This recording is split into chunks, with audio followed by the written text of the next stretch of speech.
We're located at 300 East 6th Street in Hampton, California. And our Bible studies are on Wednesday from 6 to about 7:30 in the latest evening. And on Sunday morning at 9:30. So feel free to join us at Wednesday or Sunday. Without further ado, we're going to bow our heads and go before the Lord in prayer. If you have a prayer request, let me know by the waving of your hands. Amen. Let us now, dear gracious and heavenly Father, Lord, we come before you, just thanking you and praising you, Lord, for watching over us throughout the day, Lord God. We come just thanking you for another opportunity to be in your house. We want you to know that we love you, Lord, and we're striving to do all that your word has commanded us to do, Lord God. We're asking you for strength, for endurance, Lord God. Be with us, Lord God. Cover us like only you can. Lord, we lift the saints of God up to you, Lord, asking you to meet the needs of your people, Lord God. Keep us encouraged. Keep us strengthened, Lord God.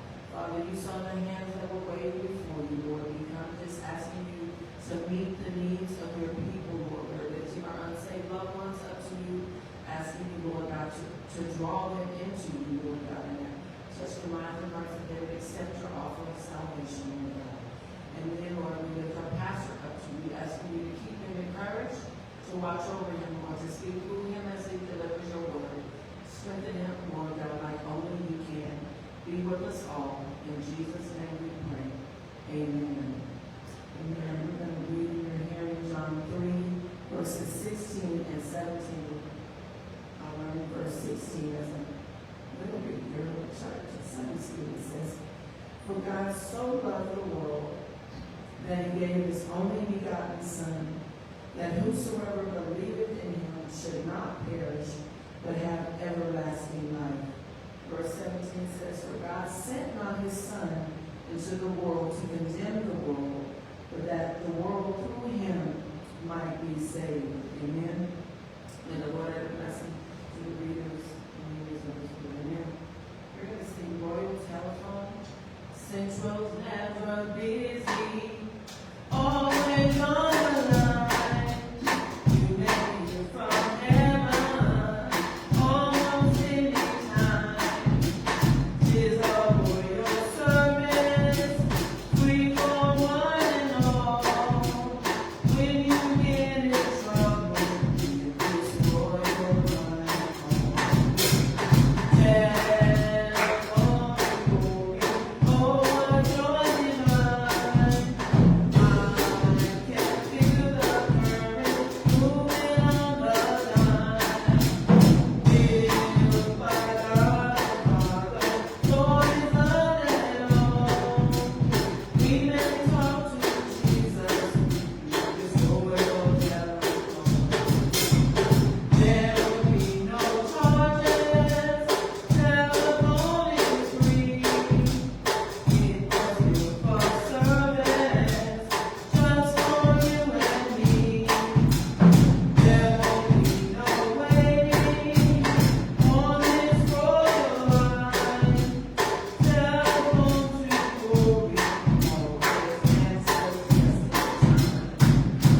that we need you and the connection is never broken because our God is available.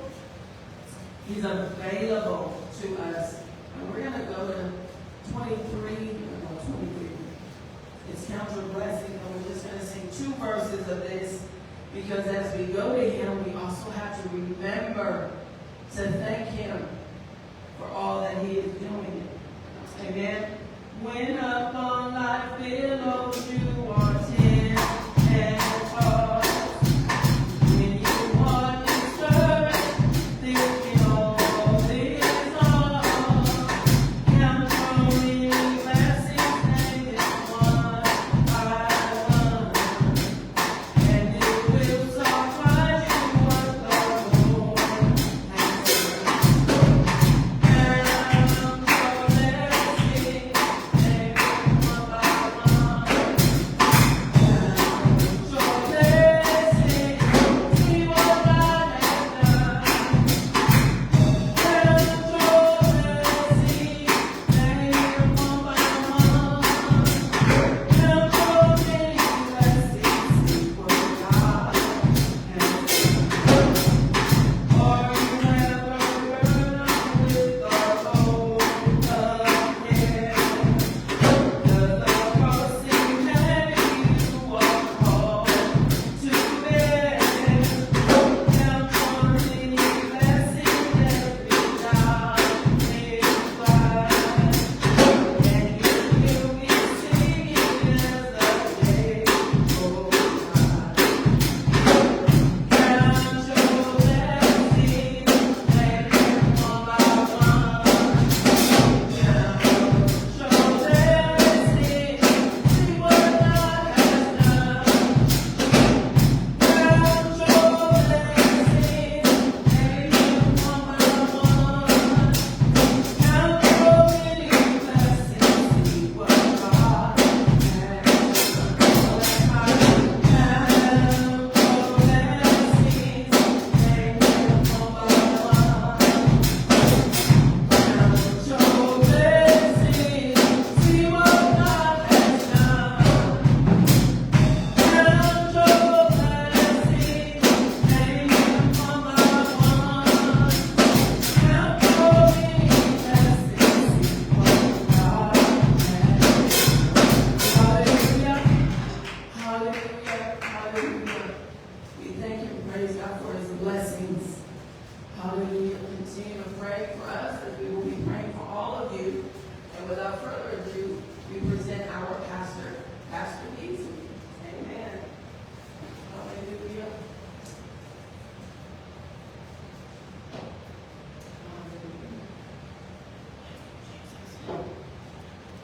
Hallelujah. Praise the Lord, everybody. Praise the Lord. And praise the Lord again. Praise the Lord.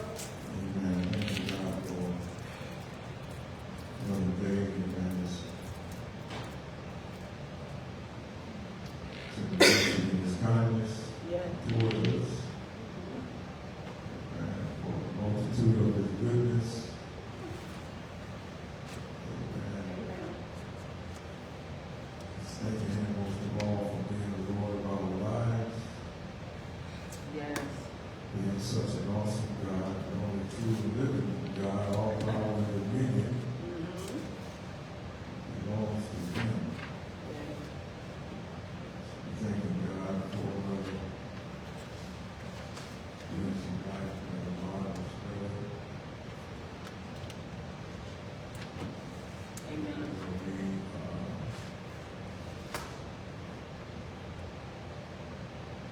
We still dealing with our great Apostle Paul.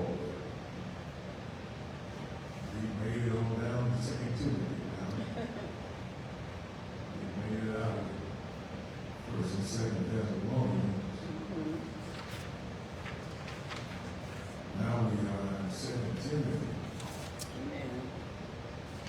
first chapter. We're going to read verses 9 and 10. We're going to deal with that tonight. And we thank God for each and every one of you that were elected to be with us tonight. We know there's many places you could have been, but you chose to be with us tonight. We thank you for that.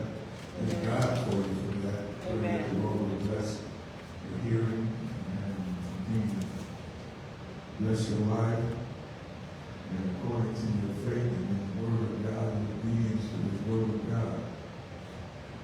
And so we just thank God for each and every one of you, and that you will just continue to follow the word of God. We're in 2 Timothy tonight, the first chapter, verses 9 and 10.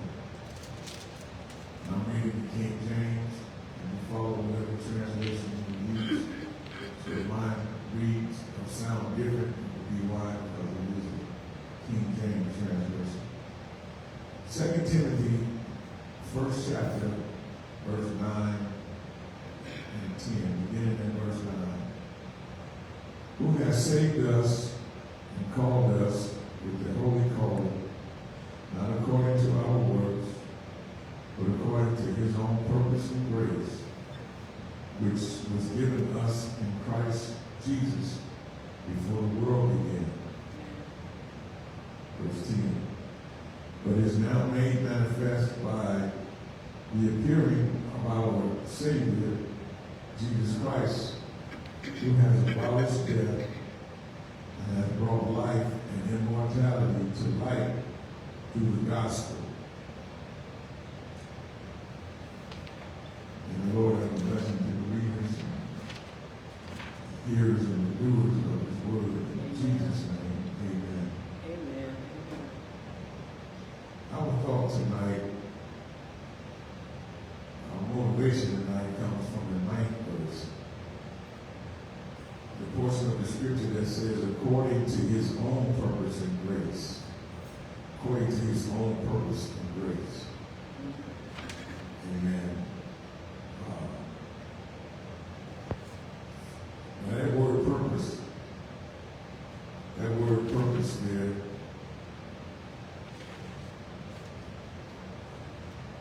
suggests to us pleasure, desire, regard, plan, action, labor, determination, resolve, willful choice, setting forth. And so, Paul here is writing to Timothy. And this is his second letter to Timothy. This is also Paul's last letter, period. This is the second one to Timothy, so this one is kind of personal or warm, emotional. And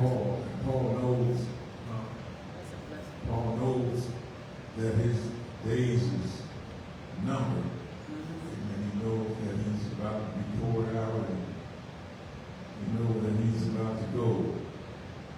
So he's writing this last one to Timothy.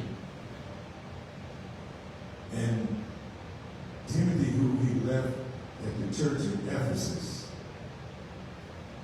and he's writing this one here. He wrote the first one to address several issues. We won't deal with that. But you got to understand, 1 Timothy deals with several specific issues of church characteristics, or that's say church characteristics, but it's that specific church. It is that specific church in Ephesus what was going on. So first, Paul writes to Timothy the first letter to deal with specific things as a standard or the character of Christ or Christian. And so maybe we'll get to that one day, but we're not going to deal with it right now. You can read it, and it deals with things as qualifications as bishops and deacons and women and so forth and on. But that letter is not just random. That letter deals with those things specifically, and those things are to that church specifically. And so, but we're not going to deal with that right now. We're in 2 Timothy. Paul wrote 1 Timothy and Titus at the same time. Now he's writing 2 Timothy. This is Paul's last letter before he get ready to leave the scene. But the thing with Paul is he is encouraging Timothy in the second letter. He's encouraging Timothy to keep the faith, maintain the faith, Right.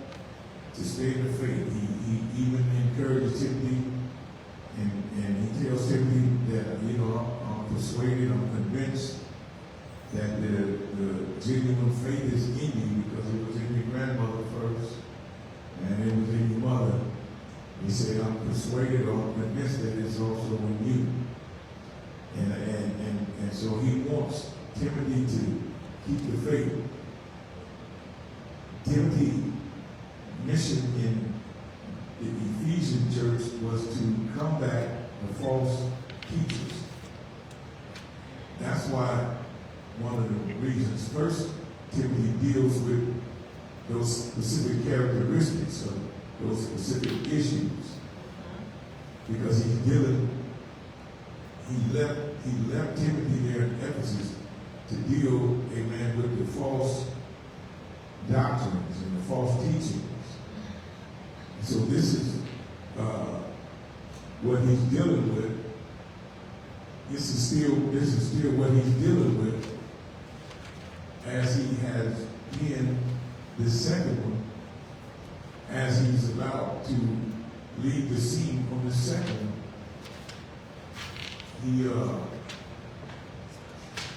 He tells him that,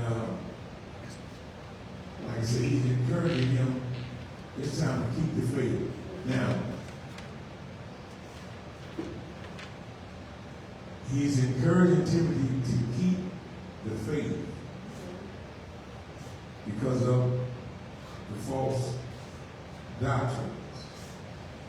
And so he lets Timothy know in the 9th verse who has saved us and called us with the holy calling, not according to our works, but according to his own purpose and grace, which was given us in Christ Jesus before the world began. This is the true doctrine. This is the true faith. This is the true gospel. This is what Timothy has to teach and preach. This is what he has to combat all the false teachers with, all the false doctrines, all the false characteristics that he deals with in the first letter, all the specific characteristics of the bishops, the deacons, the women, and so forth and on. He's encouraging Timothy to keep the faith because God purposed this grace, or God purposed this salvation, amen, in Christ Jesus before the world began. So it's very significant that the church understand the significance of keeping the faith. And it's the faith, amen, was purposed. God purposed this in Christ Jesus before the world began. He purposed this in Christ Jesus before the world began. Amen. And in the 10th verse, he goes on to tell him what is now made manifest by the appearing of our Savior, Jesus Christ, who has abolished death and has brought life and immortality to light through the gospel.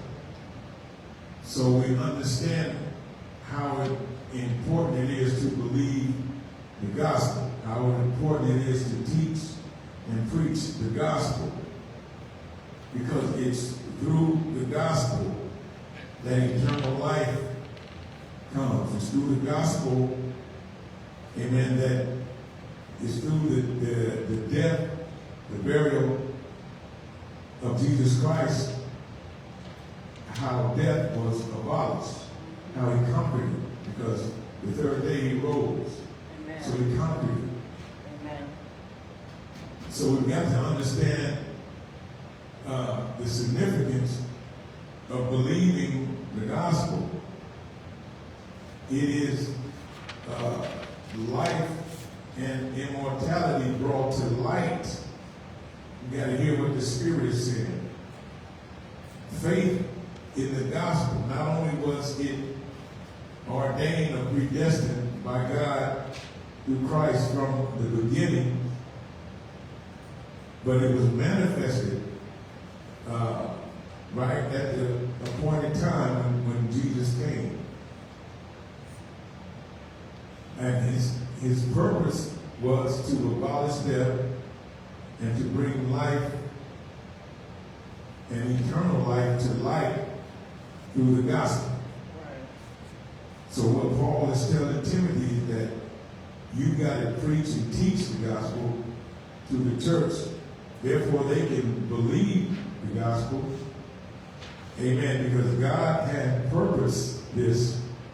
God had saved us and called us with the holy calling, Right. not according to our works, but according to his own purpose and grace, according to his own plan, his own action, his own determination. Right. Not only that, but his grace, which is favor. In other words, he's letting the church know that it is completely and totally unmerited.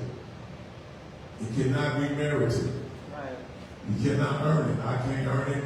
You can't earn it. It is obtained on faith. And the problem with false doctrine and false teachers is they teach you basically that you got to earn it. And it's impossible to earn it because it was according to his own purpose and grace, he said, which was given us in Christ before the world began. So if this was God's purpose before the world began, then there's no way to earn it. It's unmerited. Amen. So it's acquired by faith. And once something is acquired by faith, then faith speaks to belief, and belief speaks to obedience to the command or to the word. And so it is important for the church to understand. So much so that in the book of Acts, the 26th chapter, verse 16, is on the worksheet. Acts 26 and 16 is on the worksheet. Now we understand Paul wrote that to Timothy. But here is Luke writing and testifying of Paul, the same thing Paul is telling Timothy some years later. Acts 26:16 says, "But rise and stand upon thy feet, for I have appeared unto thee for this purpose, to make thee a minister and a witness both of these things which thou hast seen, and of those things in which I will appear unto thee." Now, minister is a servant.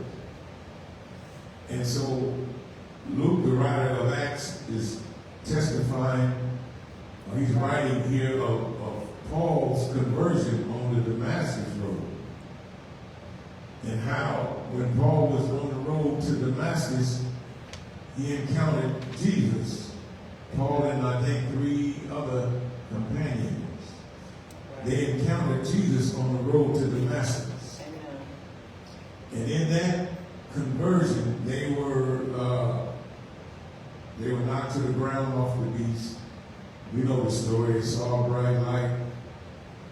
Paul heard a voice, and the voice spoke to Paul. Paul heard the Lord call. And Jesus said, Saul, Saul. He said, who art thou, Lord? He said, it is Jesus whom thou persecutest. He said, so Jesus go on to talk to him. But in the 16th verse, Jesus speaks and tells him, but rise and stand upon your feet. For I have appeared unto thee for this purpose. Now we got to understand purpose. Purpose is God's pleasure, God's desire, his regard, his plan, his action, his labor, his determination, his resolve, his willful choice, his setting forth. He said to Saul, to Paul, for I have appeared unto you for this purpose, to make thee a minister or a servant and a witness both of these things which thou hast seen and of those things in which I will appear unto thee, or I will manifest, or I will show unto thee later, so to speak. So we've got to understand that the church and the calling of you and I into the body of Christ, or into the church, was purposed of God from the foundation of the world. And so what it takes from our part is faith and obedience. It doesn't take you and I trying to go out and create a work that will save you. Listen to the conversation. He said, for I have appeared unto you for this purpose, to make thee a minister and a witness. The members of the body of Christ, the church, is ministers and witnesses for Jesus Christ. That is it. Is baking cookies every third Sunday is not going to save you. No. That's not what it is. The purpose, the purpose, the plan of action, the determination of God was to appear unto you at the appointed time to make you a minister or a servant and a witness unto him. This was his purpose. Not to call you and say, go willy-nilly and create something and I'll save you. No. This is why Paul left Timothy in Ephesus, because there's too many doctrines. There's too many beliefs. People believe too many things. And it is confusing. It is confusing to the church. The church exists because of the purpose and grace of God through Jesus Christ, atoning death, burial, and resurrection. The church is a servant, a minister, and a witness unto God's purpose, which is, he said, back on our focus verse, he said, which brought life and immortality to light through the gospel. In other words, Jesus, through the gospel, brought life, amen, and that more abundantly, or life and eternal life, through the gospel, which applies to you and I through our faith and obedience to the gospel. Right. This is why Paul is telling Timothy, make sure you preach and teach the gospel. Don't preach and teach nothing else. Right. Got to hear what the Spirit is saying to the church. Moving on. Romans 8th chapter, 28th verse. This is probably one of the most popular and quoted scriptures in the world. Romans 8th chapter, 28th verse says, and we know that all things work together for good to them that love, to them that love God, to them who are the called, according to his purpose. Now, don't try to apply this to you if you are moving on your own purpose. Wow. You got to hear what the Spirit is saying to the church. If you're moving on your own purpose, you miss it. He said, and we know that all things work together for good to them that love God. Bible lets us know that not Paul, but the Lord let Israel know, if you love me, you will keep my commandments. Nobody has to judge you. Nobody judges you. I know we think people judge you. Nobody judges you. The word says, if you love me, you keep my commandment. The word judges. All right. The word judges. He said, and we know that all things work together for good to them that love God, to them who are the called according to his purpose. And we understand and know that his purpose and grace was given us through Christ Jesus, he says, before the world began. So, in other words, Paul is letting the saints in Rome know that things work out for the good if you love God. Amen. You don't have to say if you love God or not, because it's seen in the keeping of the commandments or not. Right. And the Lord says to them that are called according to his purpose, not according to my purpose, your purpose, according to his purpose. It is his plan or his willful choice that to them that love him, all things work out. Or to them that are keeping his commandments, all things work out. It is his purpose. Not my purpose, not your purpose, not your neighbor's purpose. Right. It's his purpose, he said, given us through Christ Jesus from the beginning of the world. And so you got to understand, Paul has left Timothy here because there's a lot of doctrine, even as it is today. There's a lot of doctrine. There's a lot of beliefs. There's a lot of things people say. There's a lot of things people believe.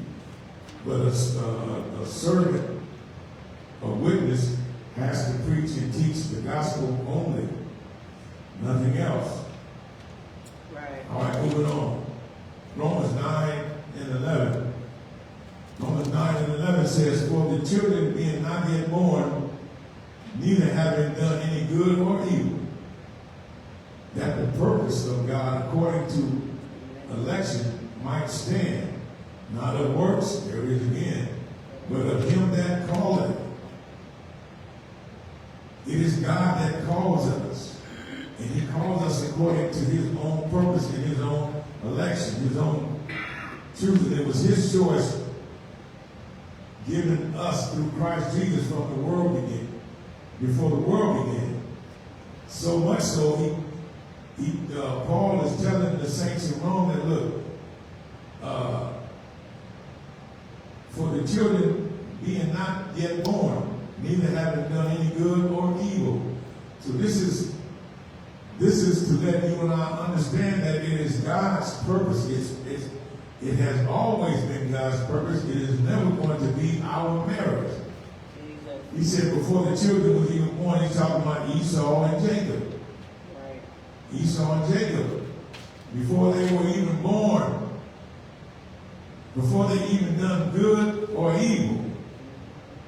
That the purpose of God, according to election or his choosing, might stand. Not of works, not anything they had done or was going to come to. Right. But of him that called it, or him that chose it, or him that purposed. The church has to understand. All right, come on. It is according to God's purpose, God's choosing, God's election. Go back to the focus verse. Go back to 2 Timothy 1 and 9 and listen to what he says. He said, who has saved us and called us with a holy calling, not according to our works. He delivered us, he rescued us, he called us with a holy calling or sanctified calling. Right. Not according to works, but according to his own purpose. So the church has to understand it was delivered, it was rescued, it was saved, it was called out to be sanctified, to be set apart. All right. Now hear what the Spirit is saying to the church. The church is not saved or not called out or not holy, being just like the world. All right. That was not the purpose. That was not the call. All right. The church is separate from the world. It is called out. It is separate from the world. Right. Moving on. All right. Man, it's been a long time right there. Ephesians 1 and 11 says, in whom also we have obtained an inheritance, being predestinated according to the purpose of him who worketh all things after the counsel of his own will. Ladies and gentlemen, brothers and sisters, you've got to hear what the Spirit is saying. We've got to put our wheels up. This is what Paul is telling Timothy. There's a lot of false doctrines, a lot of false teaching, a lot of false beliefs out there. People believe in any and everything. All right. But Paul is telling Timothy, you've got to maintain the faith. You've got to teach the gospel. You've got to teach the truth. He says, in whom also we have obtained an inheritance, being predestinated or being ordained or being predetermined, Right. according to the purpose or according to the plan or according to the determination or the desire or the regard of him who worketh all things after the counsel of his own will. God is working, listen to what he's telling you, my God is working all things according to his own counsel, not what you think and what you feel. Not what I think or what I feel. He is working all things after the counsel of his own will. The church has to understand that. We don't move God. We don't work God. No. You can't work God. You don't move God. He works all things in our lives according to the counsel of his own will. All right. Those that love him, those that are the call of him, those that obey his word, those that obey his calling. In the church, this is why the ministry has to continue to preach and teach the truth or the gospel or the faith, because it is most important. One of the most important things to understand is that God is only obligated to his word. He's only obligated to his word. He's not obligated to what I think, what I feel, what I desire, what I want. He's only obligated to his word. Now, if I'm in line with his word, if I'm in line with the call he's placed over my life, if I love him, he said that all things work together for my good. Amen. But if I'm not in line with his word and I'm doing my own thing, well then all things is not going to work together for my good. Why you say that, preacher? Because God cannot lie. Amen. And he's only obligated to his word. And so if you and I, which the church is the call of God, we have to abide in how he saved us and how he called us, and that was with an holy calling or sanctified calling. We have to stay in our sanctification. Right. Can't jump back and forth. All right. Moving on. This is why the Bible tells us not to be weary in well doing. Right. Because sometimes you get tired of doing the right thing. But you can't, he said, don't get weary in well doing. Amen. Because the reward is at the end. The reward is not when you get tired. Right. You and I, the church has to endure to the end until the Lord comes. Everything that pertains to the church is through Jesus Christ.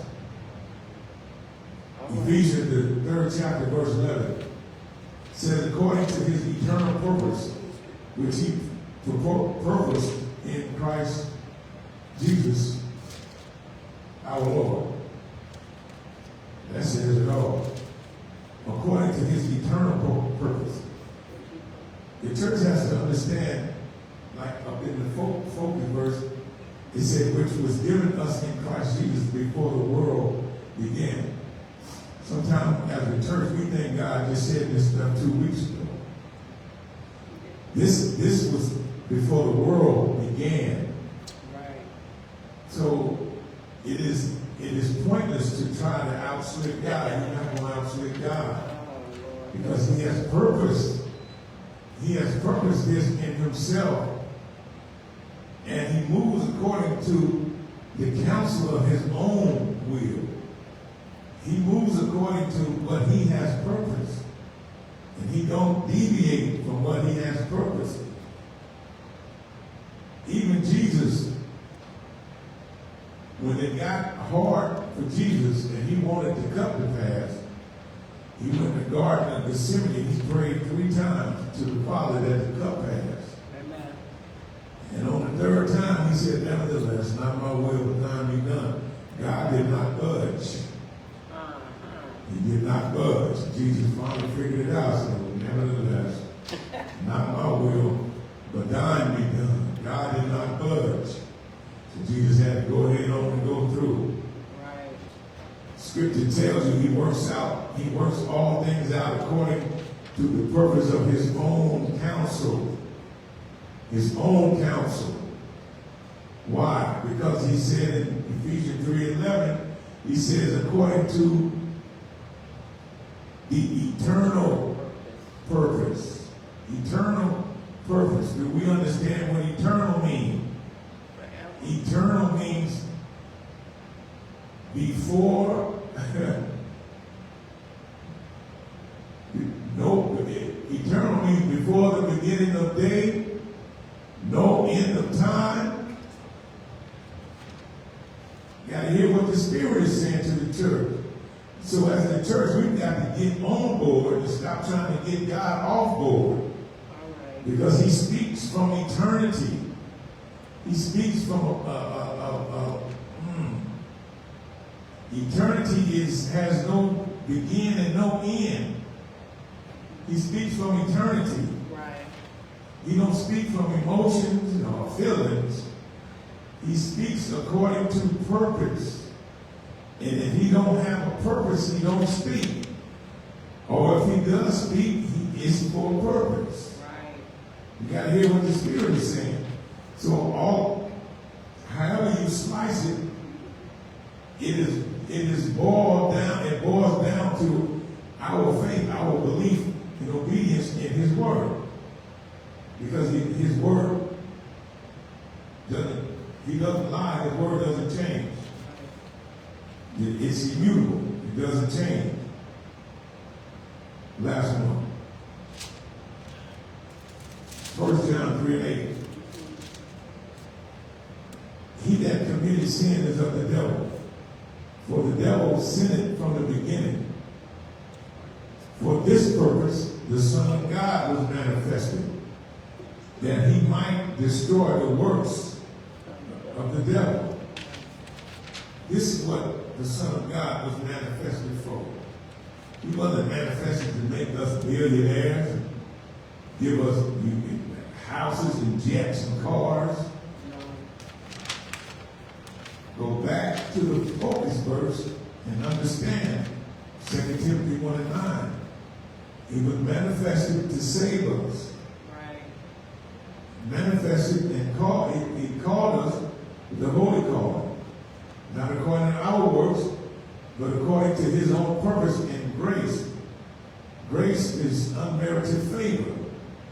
It wasn't according to our works, but it's because God had favor on us. He did us a favor. Right. Scripture said, which was given us in Christ Jesus before the world began. So if you go back to Genesis, I believe he tells that the seed of the woman is going to bruise the serpent. I believe he said, bruise the serpent's head, and the serpent was going to bruise his foot. In other words, Satan is going to be under Right. the Lord. You got to hear what the Spirit is saying. The seed of the woman, which was Jesus Christ. The power of Satan is under his feet. Satan bruised his heel and he bruised Satan's head because he's under his feet. Right. He was manifest, amen, to destroy the works of the devil. You got to hear what the Spirit is saying. He ain't through with me yet. You better read your Bible. Manifested to destroy the works of the devil. He said, he that committed sin is of the devil. He ain't through with me yet. Okay. Get it together. As it is always, amen, we encourage you to repent. Be baptized in the name of Jesus Christ for the remission of your sins, and allow the Lord to fill you with the Holy Ghost. Amen. Except the man is born again of the water and the Spirit, he cannot enter into the kingdom of God. It takes the new birth, the regeneration, to see eternal life with the Lord in peace. Amen. We thank God for each and every one of you that are with us tonight. Amen. If the Lord put it on your heart, you want to be a blessing, you want to give to ministry, you can give a $5 Beginnings Community Church in Moore, California. You can Zelle NBC for church at gmail.com. And we thank God for your generosity. Pray that the Lord will bless you, continue to bless you according to your faith and obedience to his word. And the Lord moves by his word. Moves by his word. He won't move by emotions, feelings, and thoughts and thinking. He moves by the word he has spoken. Right. He backs up the word he has spoken. So we thank God. We pray for each and every one you let us stand. Amen. For your patience. Amen. Amen. Be gracious and Heavenly Father. Precious name of Jesus. We come to thank you once again for your tender mercy and your kindness. We thank you, Lord, for the word that you have given us on tonight. We thank you for the visitation of your Spirit. We thank you for what you have purposed for our lives. You have purposed eternal life, immortality for us, Lord God. We pray that you would increase our faith, that you would help our unbelief, Lord God. We pray that you would give us what we need to make it, Lord. Give us what we need to maintain it. We would be obedient unto your word. Pray that you would take us from this place, never from your presence.